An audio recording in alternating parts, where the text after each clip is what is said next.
Why Nigeria struggles with visible crisis. One of their annoying problems is the absence of light, which of course will annoy you to your bone marrow. The statistics are staggering, but it has become a normal routine in many Nigerians' life. In 2025, the national grid collapsed 12 solid times, which has really dealt with us deeply. Per capita electricity consumption has plummeted to a mere 143 kilowatts per person, a fraction of the global average of 3,649 kilowatts. For comparison, the average South African consumes over 25 times more electricity than the average Nigerian. We should be in the same league with South Africa, but that is not how we are saying it.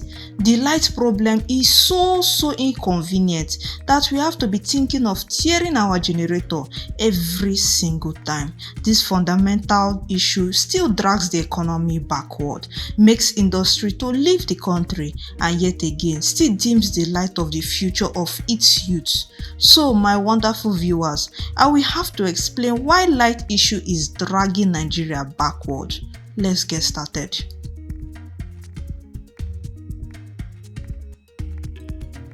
If you have ever lived in Nigeria, you are used to this statement: NEPA has taken light. And if you are thinking that NEPA will come back in the next 1 hour once it's gone, then reality has not hit you really hard.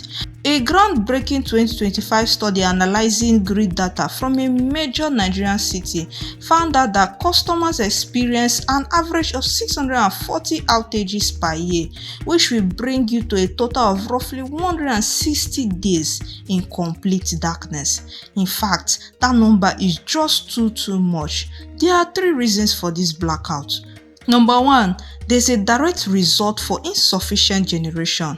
With a daily demand of 20 gigawatts, Nigeria cannot still deliver more than 5.8 gigawatts, which is quite sad when I read it online.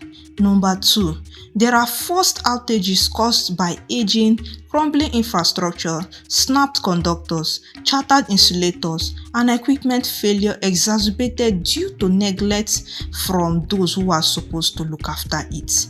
The third one is finance rationing, which means there is no money to power the entire country. As one utility expert put it, the light is not free at all. So, if you live in a broke community, then you will suffer. But if you live in a standard place, you will at least enjoy the light. All these nonsense problems has already turned Nigeria into what many analysts call the world champion of backup generators. There is a group called the Manufacturers Association of Nigeria (MAN), as they have reported that local manufacturers have spent 1.11 trillion naira on alternative energy in a single year, and it is a 42.3% increase from the previous record. If you are running a small business, you have to make a choice between making a profit or surviving just to keep the business afloat.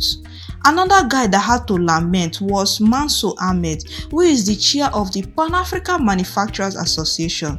He was raising his voice saying that the manufacturing sector is constrained by chronic energy shortfalls, which has led to stunted productivity and lost investment. A World Bank survey ranked Nigeria as one of the worst African nations for power outages, with firms experiencing an average of 190 days of downtime per year. But if you try and look at South Africa, their power breakdown is only for 2 days. I use South Africa as an example because they use generators sometimes, but their situation is not as horrible as Nigerians' own. Nigeria's crisis now looks like a matter of life and death in the health sector. Only 43% of Nigeria's primary healthcare centers are connected to the grid, and of those, more than half receive only 5 hours of electricity a day. The Electricity Distribution Associates don't like to give adequate light to hospitals. The light they give them cannot do anything at all.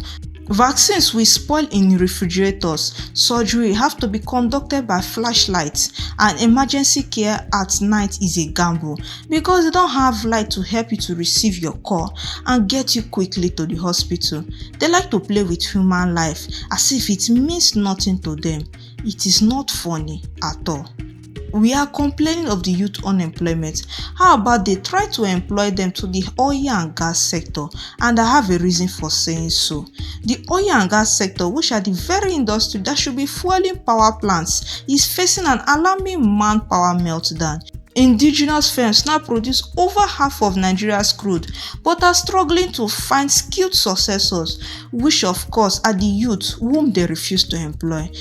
The so-called graduates cannot gain experience in a crippled industrial ecosystem that does not want to employ them. The nation sits on 37 billion barrels of oil and 210 trillion cubic feet of gas, but industry leaders warn that without a skilled workforce to manage it, all these reserves will remain trapped underground. They have to do something and make a better change. If not, those 37 billion barrels of oil and 210 trillion cubic feet of gas will still be underground whether they like it or not.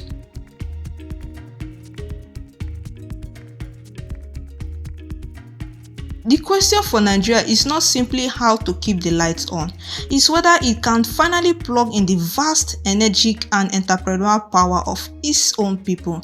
If the country does not change, the nation will continue to operate in the dark, with every blackout dragging it further away, far from the future of the citizens and what the citizens also deserve. For Shakira Fatamide, her phone is her only source of light when one of Nigeria's regular power outages hit. When there is blackout, I get to use my phone light, so I make sure my phone is fully charged in the office.